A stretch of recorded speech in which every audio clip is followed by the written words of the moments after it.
Hello and welcome into the Cubs on Deck podcast. I'm one of your hosts. My name is Greg Huss, and today I am joined by my co-host Bryan Smith. And Bryan, we are here to talk exclusively about Drew Pomeranz. No, we're not talking about the new Cubs acquisition. We're not talking about him. We're talking about Moises Ballesteros because why not talk about Moises Ballesteros, right?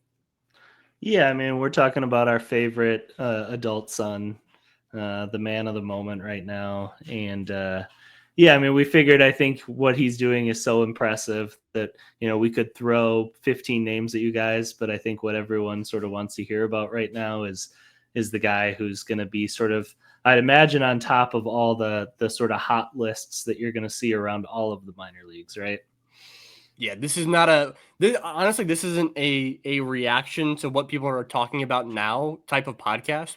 Bryan, you texted me on Sunday and you said, "Hey, how about we do a full blown episode long dedicated to Moises Ballesteros?" I was like, "Yeah, I mean, why not? Of course we should do that."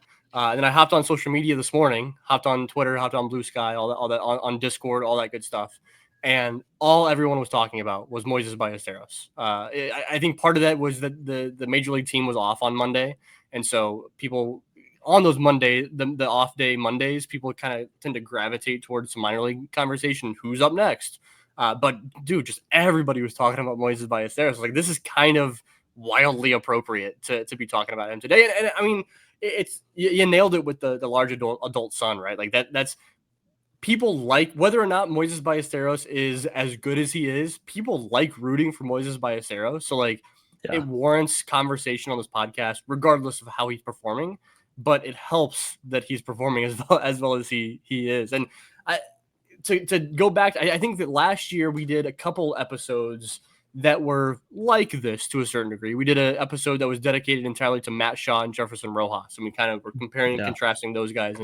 And that was honestly maybe my favorite episode the entire year last year, was comparing and contrasting Sean and Rojas. And then we also did, at your recommendation, we did that episode dedicated to Justin Steele, essentially, right? And how Yes. Justin Steele kind of made his way up to the system, which I thought that was like the coolest. I thought that was such a cool episode. So this is Moises he deserves the treatment of getting his own podcast episode.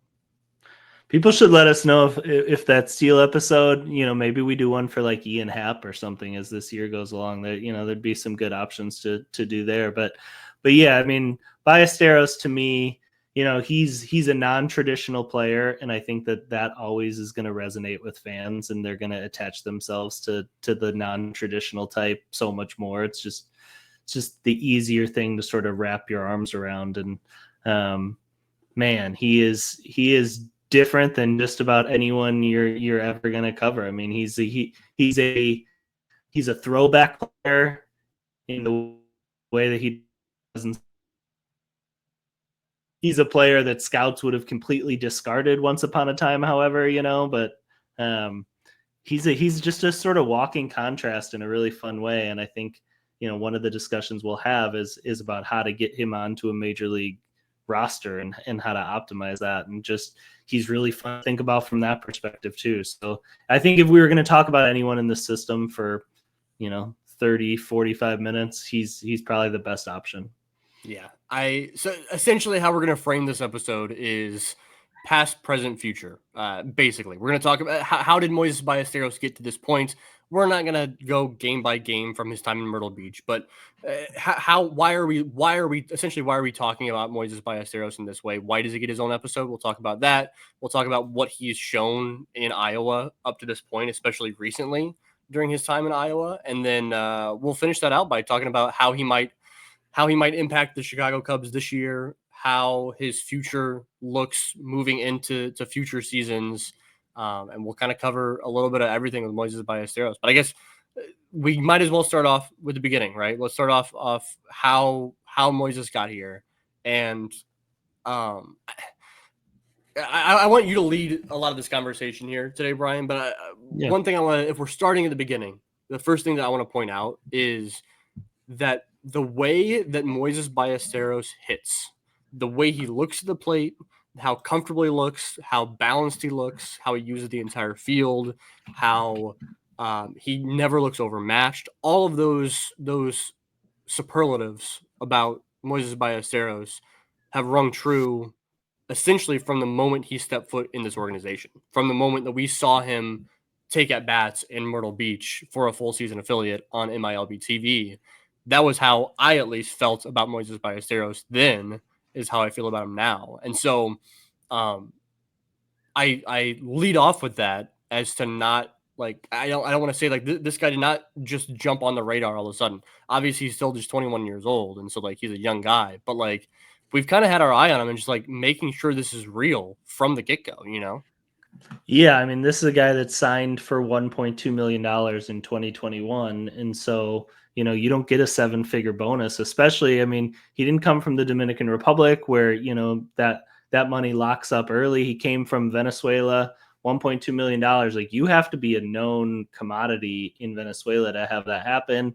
And I think, like, if you read the scouting reports from back then, it's pretty similar to how it would read now in terms of like the sort of headline, bad bodied hit first catcher is like, it's been that forever. He was an amazing hitter, I'm sure dating back to Little League, he certainly was when he signed at 16 years old, and he got through the system that way. I mean, this is a guy that the Cubs saw enough in to challenge, to be young for his level, and felt like he did enough to check those boxes. He goes to the DSL in 2021 after signing for basically a full season. He then goes right to the Arizona Complex League the next year, finishes the year in Myrtle Beach because he's slugging 536 in Arizona or something.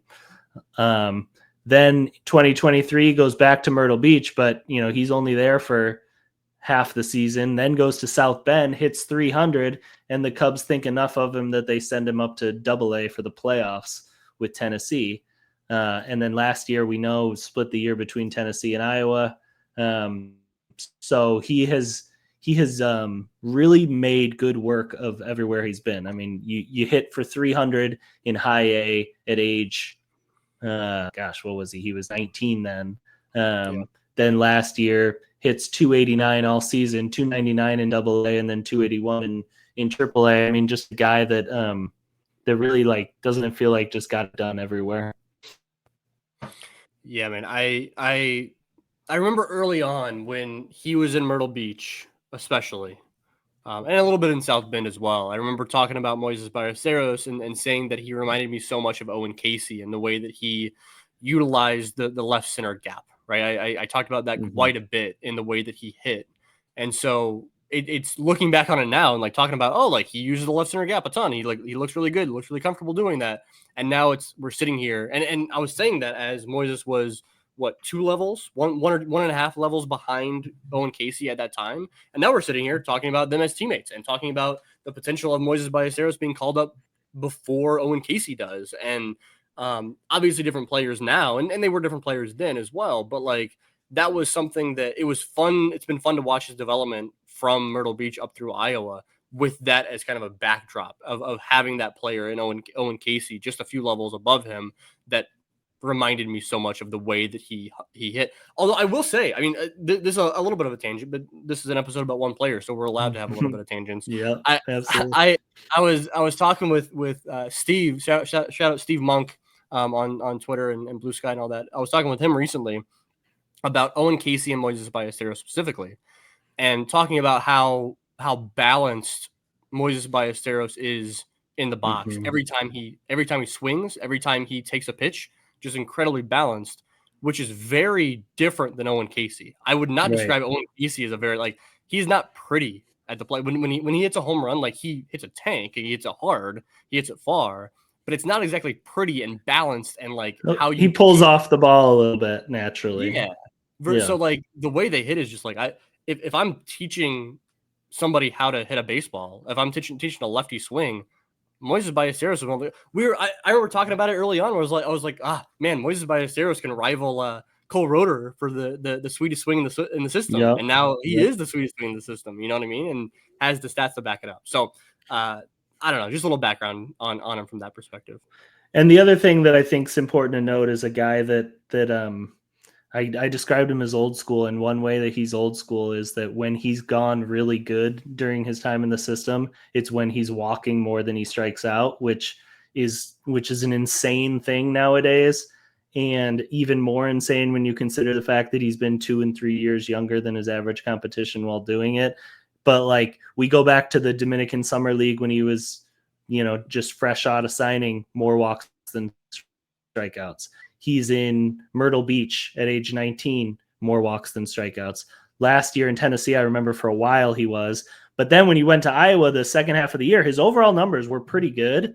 Yeah. But he had 23 walks and 60 strikeouts. And it was really the first time, I think, that even though the numbers were good, we could see, okay, he's hit some like appropriate competition here. He's being challenged for the first time. And this is all sort of an entryway into what's happening this year, because, he's back at Iowa this year, and that same level of challenge that he was feeling towards the end of last year is completely gone. And, the reason that we're having this conversation today, the reason he's sort of what people are talking about in the Cubs universe right now is really like, we can boil it down to what's happened in his last 11 games, which sounds like a small sample, and it is, but it's 49 plate appearances. We're talking about 10% of a season here. In his last 49 plate appearances, he's hitting .476. He's slugging .762. And he has 6 walks against 2 strikeouts in 49 plate appearances. It's unfathomable. It reminds me a little bit, his overall numbers sort of remind me of in 2015, 2014, 2016, when the core was coming up through the Cubs farm system, and you got Chris Bryant to Double-A just doing insane things, and then Jorge Soler would go off for 10 days doing insane things. Kyle Schwarber gets to Double-A, goes crazy. It felt like all the time there were these insane 10, 20 game streaks that Cubs players were on. This is up there for as good as any of the streaks that those guys ever had. 2 strikeouts in 49 plate appearances. I don't know that anyone did that. Yeah, so this is not like a situation where he's not hitting the ball for extra bases or just finding a way to put bat on ball. Like, he's also driving the ball while also striking out 4% of his plate appearances, which 4% is an outrageously low number, like a number that doesn't exist, right? Like that's not something that happens in the major leagues. That's not something that happens in the minor leagues. And now, granted, it's a smaller sample size, right? But like, even in a small sample size, that's a ridiculous number. I was talking about, I think, last week, where you typically start to look at like 50 plate appearances is when some of those like the strikeout and walk numbers start to like make sense and resemble what they will look like over the course of the season. Well, what do you say? It's 49 plate appearances, right? Yep. That's your sample size. That's your sample size, and he's striking out 4% of the time. So that's a ridiculous number. So you mentioned his last 9 games. I don't want that to, if you're looking at that and you're saying that's too small of a sample size. Okay. Yeah, that is small. Let's even extend it out where he got off to not a hot start to the season. If you include the entire season long stats this year, he's batting .388, crazy number. OBP of 447. He's slugging .582. So that's a OPS north of 1,000. You love to see it. You got a strikeout rate at 13%, a walk rate at 9%. Man, it's really, really good. The OPS is 40% better than league average. The walk rate, the strikeout rate is 46% better than league average.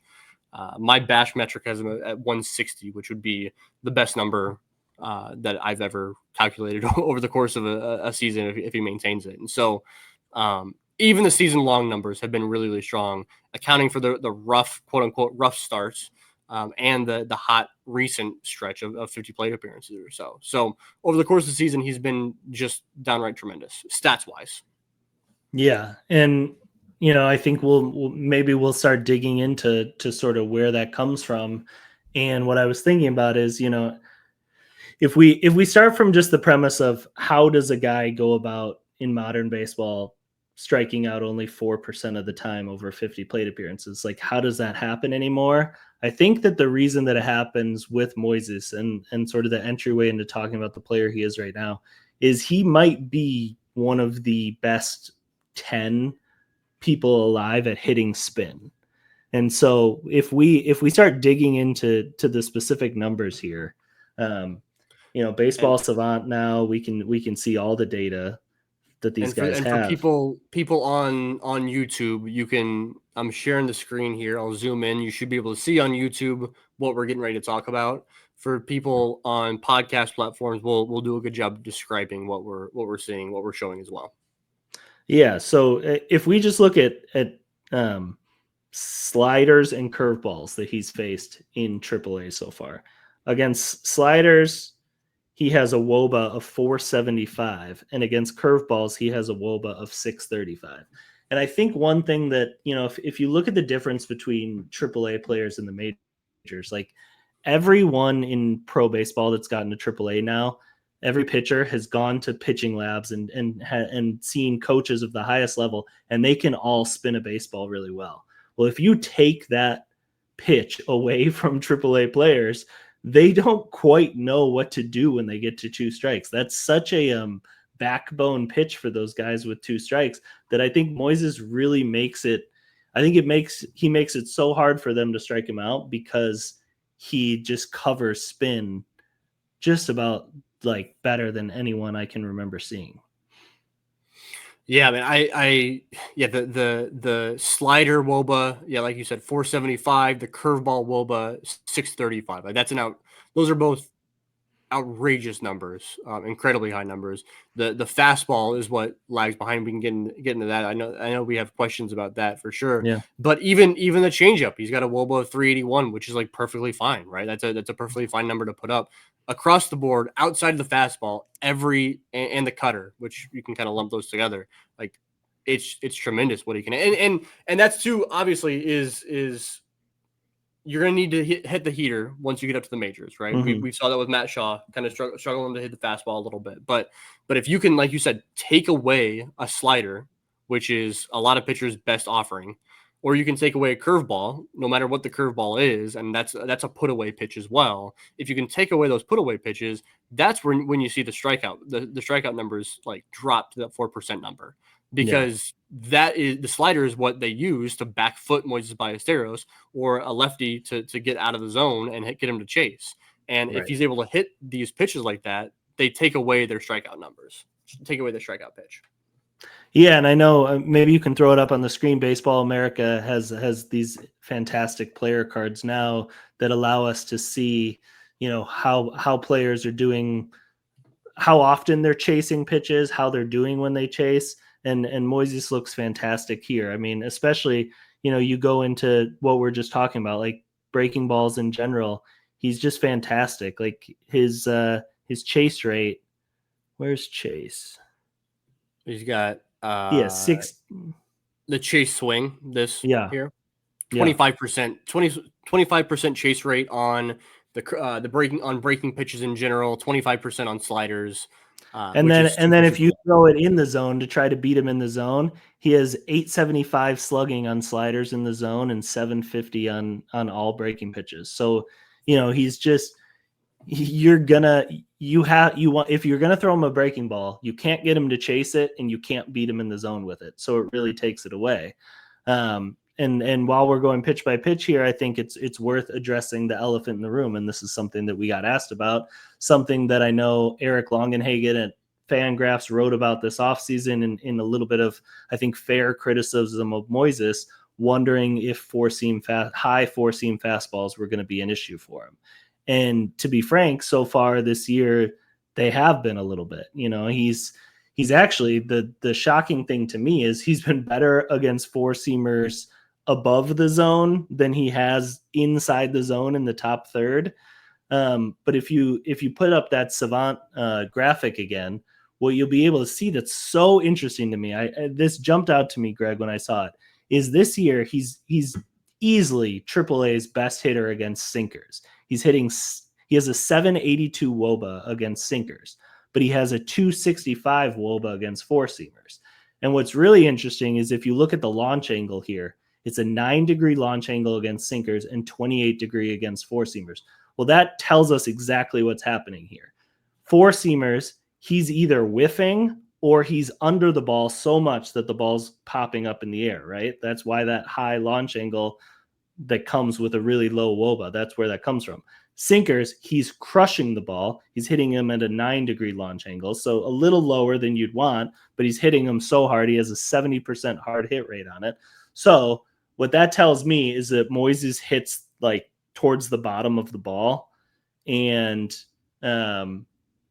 probably just natural, something that he does, and it's gonna lead to just pure line drives against sinkers, and then against four seamers, the adjustment that is awaiting him for his career is, can he retrain his brain a little bit to not like sort of go towards the bottom of that ball, but to just aim maybe at the top of the ball, and then he'll probably catch it in the middle. Like that, to me, that jumps out at the early numbers for me, and it tells me like the last developmental step remaining for him. Yeah, but I think that you can look at this two ways as far as the fastball and the high four seam fastball. One is he's just one step away from being able to hit every single pitch that a pitcher can throw. Right? Yeah. If he can hit a high four seam fastball, then he's figured out baseball. Like he's got it all figured out. Right? The other side of this is, okay, well, let's say he makes those adjustments to be able to hit a high fastball. Might that impact his ability to, if he's cheating a little bit to hit a high fastball, might that impact his ability to make contact on low sinkers or on those breaking balls that he's so good at making contact with, or changeups that are fading away from him? Part of me, if I can, as always with every episode, bring the conversation back to Christian Franklin. Part of me looks at what his mentality was, because Christian Franklin coming into pro ball, we've highlighted it plenty on this podcast, had a serious issue with hitting high fastballs. Like that was his main swing and miss. Like that was his main problem coming into pro ball, was that high fastballs just ate him up. He swung and missed so much at him. When I asked him, obviously, this past offseason, I said, hey, like, what'd you do to start making more contact and start having fewer whiffs on high fastballs? He said, I just stopped swinging at them. I just don't swing at them anymore. And so part of me thinks, okay, what if Moises Ballesteros adopts that philosophy? What if he still goes after the low fastballs? He still goes after sinkers. He still attacks those pitches, but he just kind of spits on the high fastballs up in the zone, whether it's a strike or not. It could be up out of the zone, or it could be a high fastball in the zone. And he says, you know what? That's fine. If you dot 3 high fastballs against me, you won that battle. I will win every single other battle that you throw my way, as long as you're not throwing 3 high fastballs. You know what I mean? And you know what? That's a really great point. And I just hit up the numbers as you did that. And he's been thrown 22 four-seam fastballs this season in the top third. Guess how many swings he has against 22 four-seam fastballs? 15. 19. He's swung almost all of the high fastballs that have been thrown to him. Yeah, inside the zone, but the top third of the plate, he swung at 19 to 22 fastballs. So that I think that's a great call by you. Is the next developmental step is, hey, if you recognize that fastball is coming towards the top third, spit on it. Wait for the next one. Wait for them to try to beat you with a breaking ball, because we know that's going to be a success. Yeah, let's get Christian and Moises in the room together. Work that out. I think that'd work well. Happening. Yeah, it is. It is happening. That's terrific. While we're here, is my audio still coming through here, Brian? All right. It is, yeah. Okay, because I've got a notification saying I've got some low Wi-Fi problems. So we'll keep going here. But anything else you wanted to point out as far as the pitch by pitch data that we have available to us? Which is, dude, how awesome is this that we have pitch by pitch data on these guys now? It's amazing. Now that they're in AAA, it's like, yeah. I mean, maybe throw up the Baseball America graphic one more time, because the other amazing part about his season is just how much hard hit we're seeing. And you can really see that in those numbers. It's just his average exit velocity 2 miles per hour above the average player in Major League Baseball. His 90th exit velocity is 3.6 miles per hour. And that gets me to a question that somebody asked me today that I think is useful to talk about. And it's something that has given me pause about Ballesteros in the past, and I'm curious where you land on it. It's the question of how the power will play. Moises is naturally a line drive hitter. And if he's a guy, and we're going to talk about his defense quite a bit here in a second, but if he's a guy that were to, say, play a bunch of games at DH, do you think that there's a concern that maybe we're not going to get to a high enough home run total, despite how hard he hits the baseball, for the slugging percentage to be quite good enough to make him as a DH like a high value player? Is there a little bit of concern in your mind that this is more of a doubles player than a home run player, and that doesn't quite work as a DH guy? Yeah. Well, I think 100%. I worry about that. That's been part of my concern the past few years, right? I know that Moises Ballesteros is a good hitter. I know Moises Ballesteros is a great hitter. Yeah. But at DH or even first base, you have to have over the fence putting up 30 home runs a season, at least 25 home runs a season for it to make sense offensively. And I just look across the league, and there's not a whole lot of teams over the past few years that have deployed a hit tool first designated hitter or even first baseman for an extended period of time and been very happy about it. Like my mind first kind of, I don't know why it wanders to this first, but it first wanders to Yuli Gurriel, who was a mainstay at first base for the Astros for what, 5-6 years, probably 5 years. Yeah. And Astros were very content about putting Yuli Gurriel there. And he was a bat first guy, probably had 15 home runs a year. Nothing crazy. It helped that he had the Crawford boxes out there in Houston, but there's not a whole lot of Yuli Gurriels, right? There's not a whole lot of guys that teams were super content with having that profile. And if Moises Ballesteros is more Yuli Gurriel and less 30 home run guy, then the track record in the major leagues just is not there. Like the precedent is not there long term to make me feel super, super confident in that. I guess you look at the Cubs right now and they have Michael Busch at first base in the major leagues. And Michael Busch is not necessarily a 30 home run a year guy, right? But he could potentially bat 270 with 20 to 25 home runs. And if you're content with that, then that might be Moises Ballesteros, right? Like Moises can hit 285 with 20 to 25 home runs at the major league level. And if you're content with that as a first baseman, then awesome. That's terrific. But there's just not a lot of precedent of it, you know? Yeah, and I mean, in this Baseball America graphic on the screen, you know, the big thing that jumps out at me is his hard hit launch angle is 11.9 degrees, which is 1.2 degrees less than the MLB average hitter. You know, if we were to go with players at the DH first base positions, like you're talking about, you know, that number is going to be even closer to the sort of the magic 20-degree number. And as good as he's been this month, you know, 17 of the best games you're ever going to see a guy play in AAA, it's 2 home runs. And one of those home runs at least was off a position player, right? I don't think both of them. I think just one. So it's a question, and it's a question that he's going to answer. Wrigley, I think, is going to help. I think the power alleys at Wrigley are going to be friendly to him, but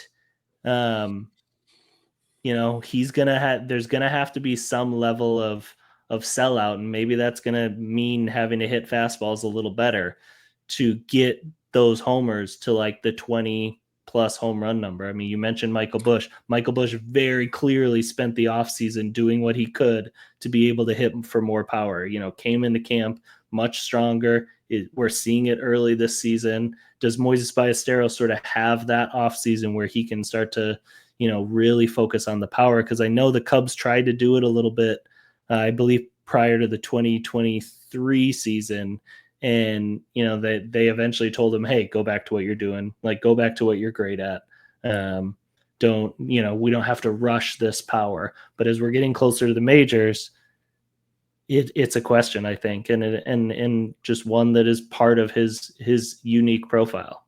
Yeah, and we'll get into the defense because I think the defense, these things are intertwined, right? Like this is not like the bat and how we're talking about the bat right now really goes off to the side. Like if you can say he can stay at catcher, then this conversation that we're having right now really doesn't matter because he doesn't have to put up 30 home runs a year if he's a catcher. He can be not even this good of a hitter and be still productive at the major league level if you can be a catcher. So we'll get to that. We'll get to that aspect of it. But I hear a lot of people saying, oh, like there's a lot of like Kyle Schwarber here in terms of like he's a bat first catcher. Does he stick behind the plate or does the bat get too good that he doesn't stay behind the plate anymore?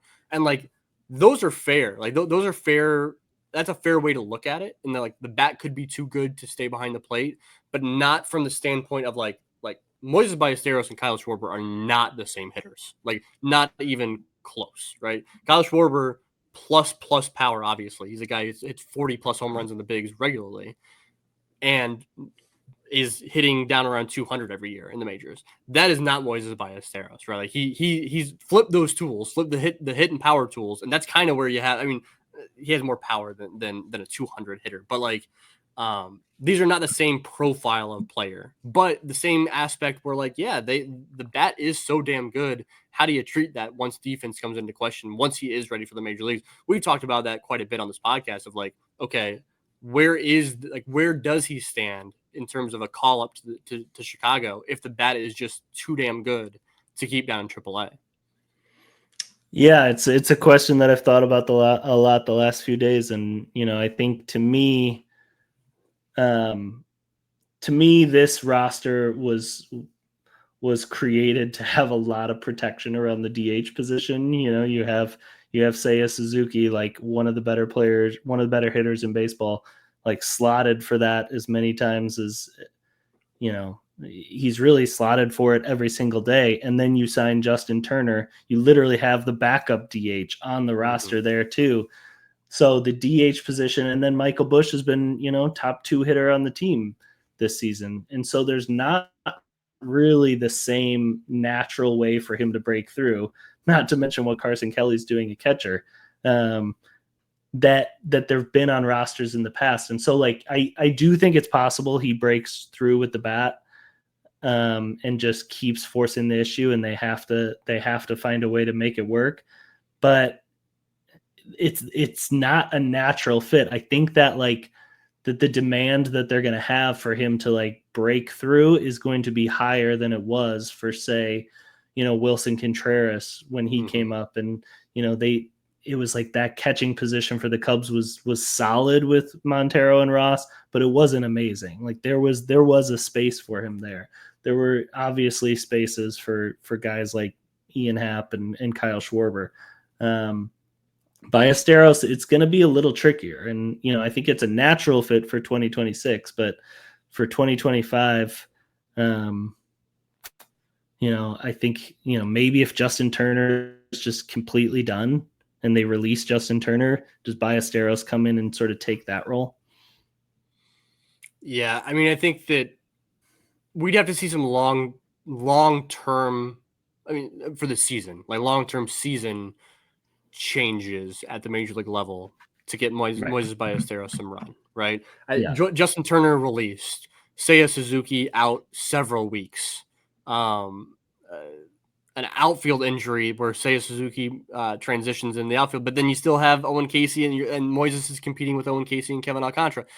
Let's real quick, because I think this goes into this. Let's talk about the defense right now before we get into this, because I think that is something that people that are listening are probably only tuned in to hear us talk about Moises Ballesteros' defense.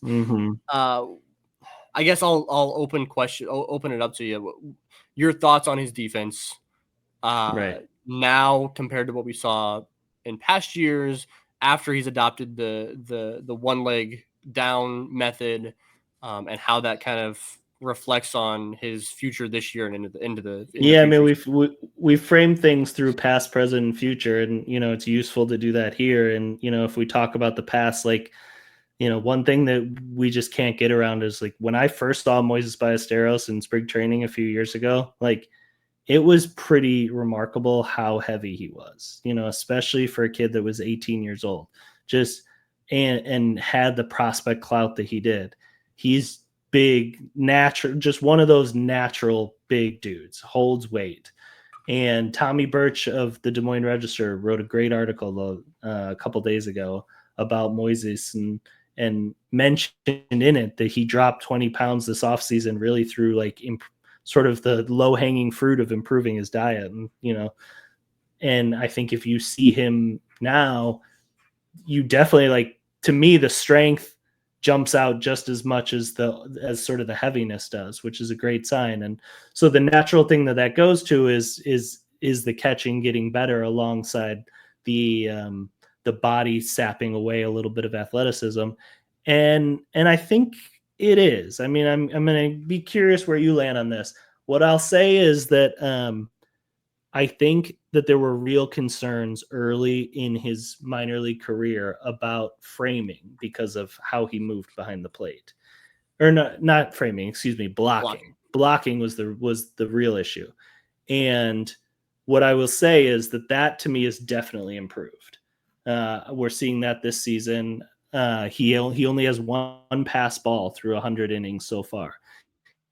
He only had one pass ball in the Arizona Fall League through 100 innings. He only had 5 in Tennessee last year. It got a little worse when he got to Iowa, and it was worse before that in 2023. I mean, watching him in the lower minors, it was an issue, especially when you're facing those sort of wild pitchers in A-ball that can't spot their slider that well. That's gotten better. One thing that I would point out is I've always felt like his throwing arm gets too much credit. I think people feel bad about calling him a bad catcher and find something to say, hey, but this is pretty good. His throwing arm is like fine for a minor league player. I don't think he's going to come to the major leagues and be particularly impressive when stacked up against other major league catchers with throwing arm. He's only thrown out 1 of 13 runners so far this year. That's noteworthy. And because of his scouting report, I guess, like, teams are going to test him and teams are going to run on him. And I don't think that that's ever going to be a real strength.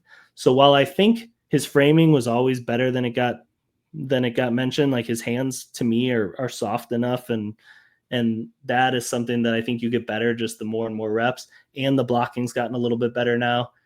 I just, the running game, I don't think will ever be particularly like, even like slightly below average. Mm-hmm. Yeah, okay. So I've been pretty critical of his defense over the past few years, and frankly, during his time in Myrtle Beach and South Bend, it was absolutely warranted, right? Like, it was just not good defense behind the plate. And I've also been quick to point out that when your bat is this good, that you just the defense can't lag too far behind. And like I mentioned earlier on this episode, like, it just can't, because the bat at some point becomes major league ready. And if the glove is not major league ready, then he just won't be a catcher. Like, that's just how it works. And he can continue, like, the argument is, well, he can continue to work on it even if he's playing defense or playing DH in first base. He can keep working on his defense behind the plate, and that just doesn't really happen. Like, he could, like, he absolutely could, but again, like, going back to like setting a precedent, like, I don't know of many examples where that's ever been the case, where a guy who's been a catcher in the minor leagues, called up for his bat in the major leagues, not caught, and then gone back to catching. I just maybe I'm missing somebody. I just don't know that exists. And so, like, that's where the timeline is actually, like, his bat timeline is actually working against his glove. And that's fine, because the bat is so good, right? That's fine. But then at that point, the bat needs to be, like, really damn good, what we were talking about earlier. So as far as the defense goes, I do think he has gotten better. I think that he is by far the best that he's been during his time catching in the minor league system right now. I think that the blocking is fine. The framing seems fine. But across the board, I don't look at anything of his skills behind the plate and say, like, yes, like, he does a really good job at this. And our guy Stan in the Discord chat pointed out earlier this morning on Monday that it might be a situation where, like, he works with a pitching staff really well. He works with English speaking pitchers really well, with Spanish speaking pitchers really well too. Like, I don't know that. Like, I don't have information on that in terms of how he works with the pitching staff. That could be great. That might be his plus skill behind the plate, which is legit. That's a legitimate thing to carry with you. But one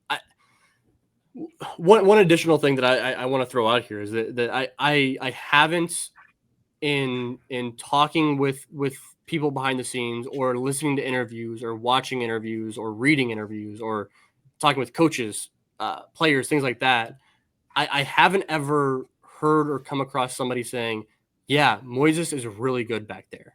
And I feel like a lot of times in baseball, people are just chomping at the bit to go out and speak highly of a player, right? They just want to fluff their guys so much.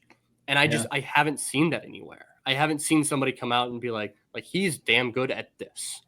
And that worries me a little bit. And we can only watch so much of his defense. Actually, catching is a little bit better than playing defense elsewhere in the field. But right. only watch so much of his defense, and I haven't seen anything that stood out. And the fact that I haven't heard anybody come out and be like he's really good makes me worried a little bit. You know what I mean? Sure. Yeah, I mean, you mentioned how the bat, the bat timeline is almost working against the glove timeline. The one thing that I wonder if it will help him with is when Moises, and I remember talking to people about this years ago when Moises was really young. He is not an ego guy at all. He's like a put your head down and work guy, and he's a sweet kid and pretty shy kid when he was younger. And that sort of goes against how we think of catchers. We think of catchers as I don't know, Miguel Montero level of just like personality. Um, and one thing that if he starts believing that he's as good with the bat as he is, I actually hope that gives him a level of sort of confidence, like I belong in this room, to assert himself with the pitching staff and hold sort of like be the leader that a catcher has to be. I wonder if that's happening. I don't know. I'm not around that Iowa team.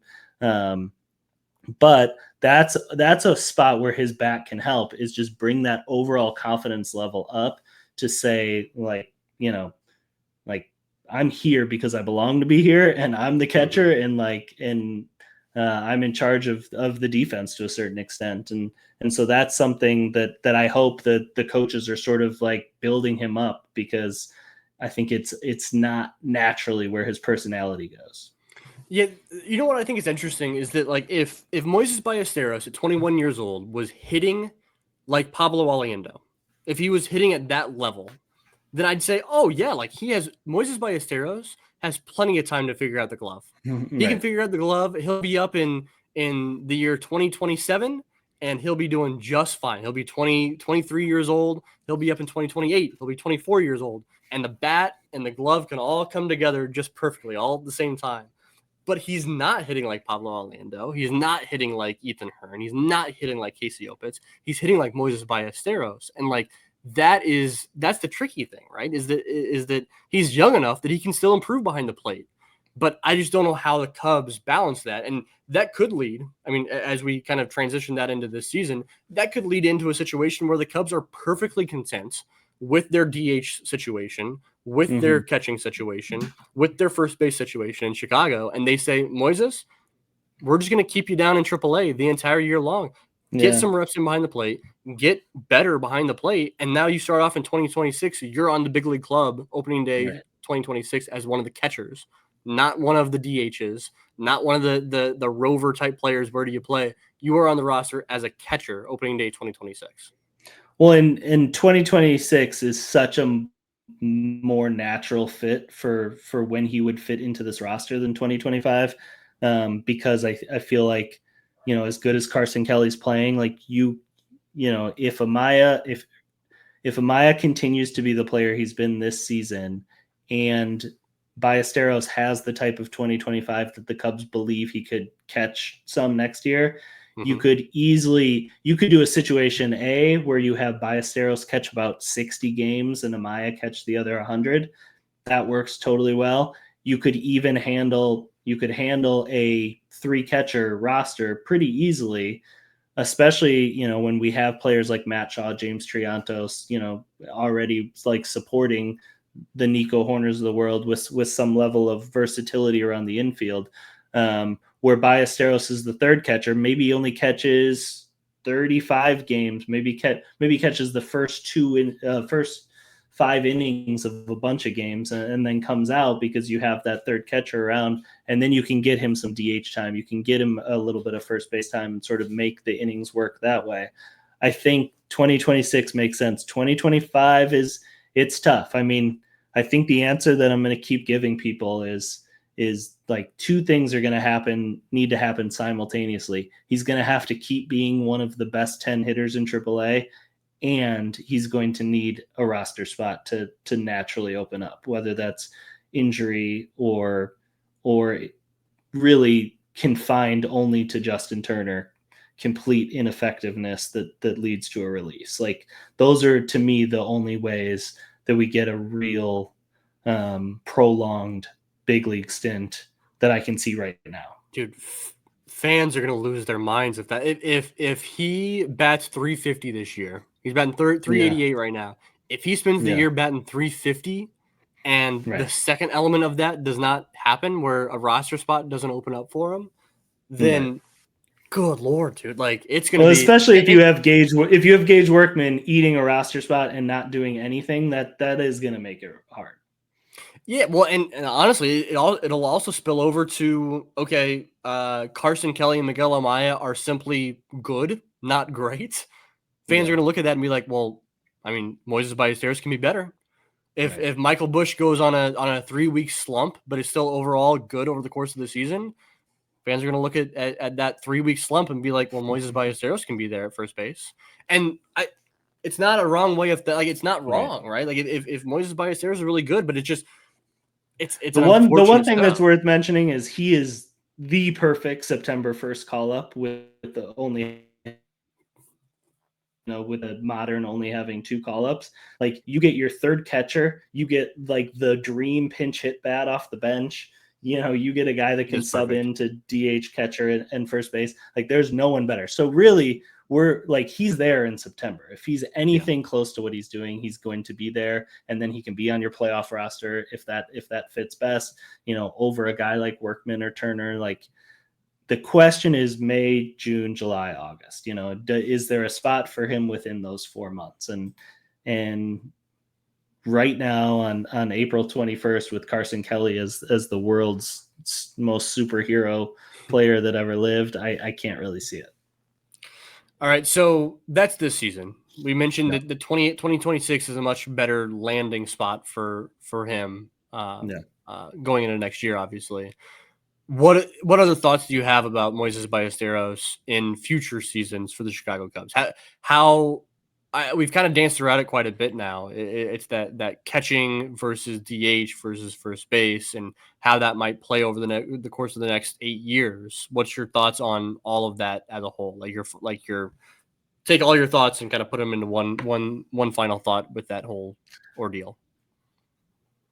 Yeah, I mean, I think people overthink it when they ask Moises Ballesteros to be like an everyday catcher, in the sense of being like, if you think of an everyday catcher as somebody that catches 120 baseball games a year, like that, I don't think that that's what we're going for here. I don't think, A, like, that doesn't happen that much in Major League Baseball anymore, but B, like, that's a leap that I'm not sure that Ballesteros can make.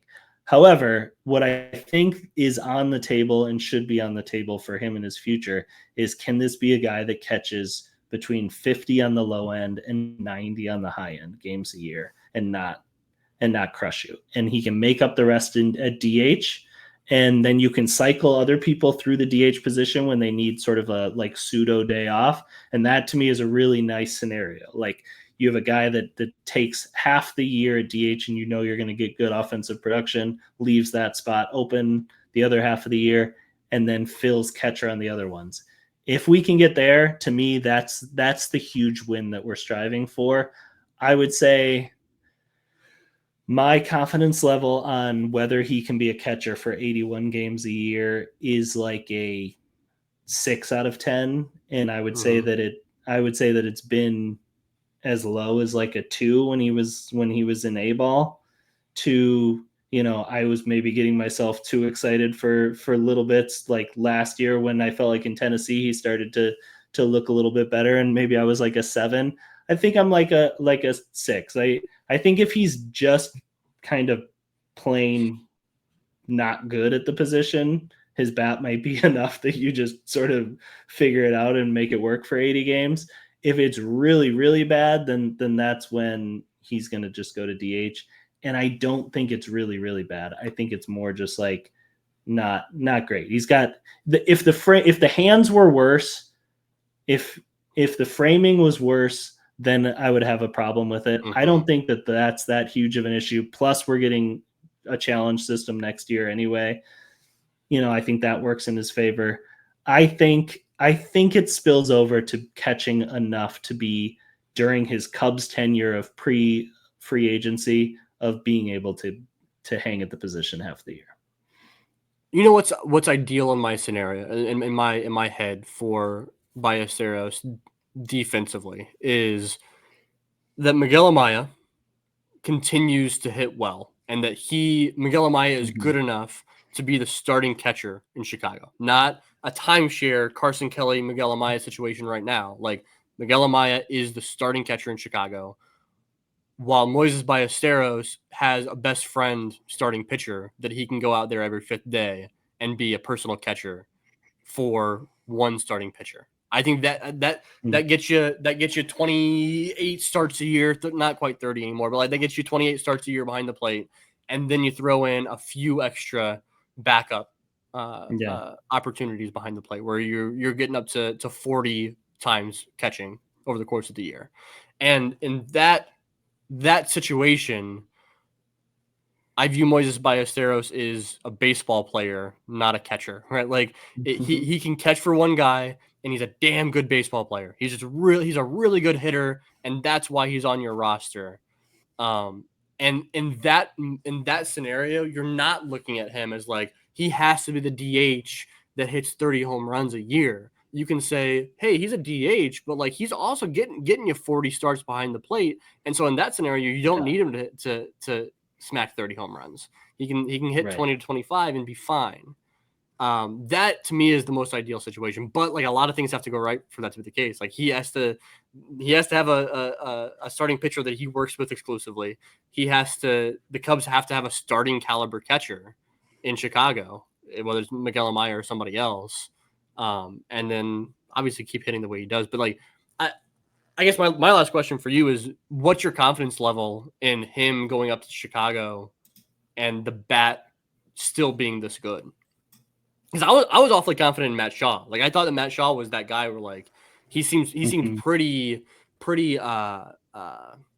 like slump proof, I guess, based on like how he looked in the minor leagues. But obviously that was not the case. What's your thought on Moises Ballesteros getting called up? I think if he comes up, I think that we'll see some issue against left-handed pitching because he'll have never seen left-handed pitching like the major leagues offers. Like that's just the gap between what the minors offers and what the majors offers is huge. I would wonder if like late inning relievers are going to be an issue for him, like maybe he's not the ideal pinch hitter because that's when you're going to face the most velocity. But I think that he's he's just a real issue for pitchers in the way that what we talked about. Like he takes pitches away that you want to throw because you just can't beat him with it. Even Matt, like, Matt, as good as he was, like he was solid against everything, but there wasn't like a pitch that was just so incredible that he took it away. It's just like really good across the board. Ballesteros starting to show, not just this year, but also in last year's AAA sample, that the breaking balls are just otherworldly. That to me gives me a little more hope that this is a guy who could come up and maybe after a quick adjustment, 10, 15 games in, can be an above average hitter after that. Yeah, full season last year from Moises Ballesteros, only had 104 plate appearances against a left-handed pitcher. That's not very many at bats. He did well, had an 804 OPS. He batted 302 against lefties last year. This year, if he comes up this year, he's not going to face almost any lefties, right? Exactly. Like Counsell will protect him so much against that. Yeah. This year, he's got 16 plate appearances. Any guesses on Moises Ballesteros' batting average or OPS against lefties this year in a very small sample size of 16? I believe it's been really good. I think it's like he's hitting like 440 or something. He's hitting 533 against lefties with a 1163 OPS. But again, that's Yeah, 16 plate upsetting. appearances, so let's relax on that one. But yeah, man. Anything else you wanted to cover on? We've been going for an hour about one player, which is fun. No, I mean, what I would say is that I would exercise some level of caution that, with any player that's not like a top 20 prospect, like I think it's easy during hot streaks to get really excited about what a player can be and what the upside of a player is. And like asking any minor leaguer that's not really like a top 5 overall prospect to be a superstar or a star hitter when he comes to the major leagues, like what I hope that we did in this episode is show why he's so amazing, but also, he's a guy that still has some work to do with his approach against fastballs, and a guy whose power is, still sort of, we're still trying to figure out, is this a 15 homer guy or a 25 homer guy? And then the whole catching question, like there are enough questions that what I don't think we're going to see is like a game-changing star here. What I think there's a good chance we see is like somebody who really contributes over a season, a ton of hits that really make a difference. I am very excited about Moises Ballesteros being slotted into the 5-hole in the Chicago Cubs lineup for a lot of years. Not the 2-hole, not the 3-hole, not doing that. Moises Ballesteros batting smack dab in the middle of that lineup at number 5 for the next 8 years is like that's what I'm looking forward to. I think that my overall takeaway here is that fans should really enjoy Moises Ballesteros batting in Iowa this season at a level that he is too good for. He should not spend the year in Iowa. But if the roster in Chicago warrants it and he spends the entire year at Iowa, enjoy his at bats because they're going to be so fun and he's going to put up numbers and it's going to be a fun, just enjoyable watch. Versus once he comes up to Chicago, then those Matt Shaw conversations happen. Oh, can he handle it? Like, is this, he's gonna go through, it's gonna be at the highest level of professional baseball. And he's gonna go through growing pains. He's gonna go through up and down stretches. In Iowa, he's too good for that level. There's not a spot for him in Chicago. Enjoy his time in Iowa. And because if he's a 21, he's 21 years old. If a spot opens up in Chicago, guess what? He will be there. He'll be in Chicago if a spot opens up for him and becomes available. So just enjoy it, man. I think that last thing I'll say is that I will continue to be careful on my rankings of Moises Ballesteros when I rank him in the organization. I don't know if he's not my number 1 prospect in the organization. I don't know where he falls right now. I can't say. But whether it's your Cubs rankings or it's a top 100, if he's not the 10th best prospect in all of baseball, it's fine. It's there. The thought process is that like all of these things we discussed, all the questions about defense, all the questions about the power play and things like that, it's okay for Moises Ballesteros to be ranked as the 60th best prospect in baseball, the 40th best prospect in baseball. So that's why that's happening. And so just enjoy it. Just enjoy this fun ride that Ballesteros has taken us on. Yep. You mentioned that he's your ideal role for him will be a 5 hitter someday. That just made me laugh thinking about the what we could have if he's a really good hitter in the major league is the ultimate Saber versus old school argument about should Moises Ballesteros be the leadoff hitter? Amazing hit tool, draws a ton of walks, might lead your team in on base percentage, but he's also the slowest player in Major League Baseball. That is the Saber scout argument for the ages right there. Yep, that is good. That I hadn't thought about that one. That's good. Last thing I'll say, go check out Tommy Birch's article over at the Des Moines Register. I know we hinted at it a little bit here, and he wrote an article dedicated to Moises Ballesteros this week about, like Brian said, about how he's gotten his body to where he's at, how he's gotten to where he's at now, and just a incredible read as Tommy Birch's articles always are at the Des Moines Register. So go check that out, please, please, please. Absolutely. All right, man. Anything else from you? No. Go Mo Baller, go. Heck yeah. Thank you guys so much for tuning in and listening. Give us your thoughts in the YouTube chat below on Moises Ballesteros. How wrong are we? Do you want to see him right now? Give us your thoughts. Give us a like. We really appreciate it. Same thing over on Spotify. I don't think you'd like things on Apple Music, but you can subscribe, all that good stuff. Thank you guys so much for tuning in. We'll be back next week with Luke Maley, the broadcaster for the Myrtle Beach Pelicans next week. And then the week after that is episode number 100 of this podcast. So that'll be a fun one too. So thank you guys so much for tuning in, and we'll be back in your ears in one short week.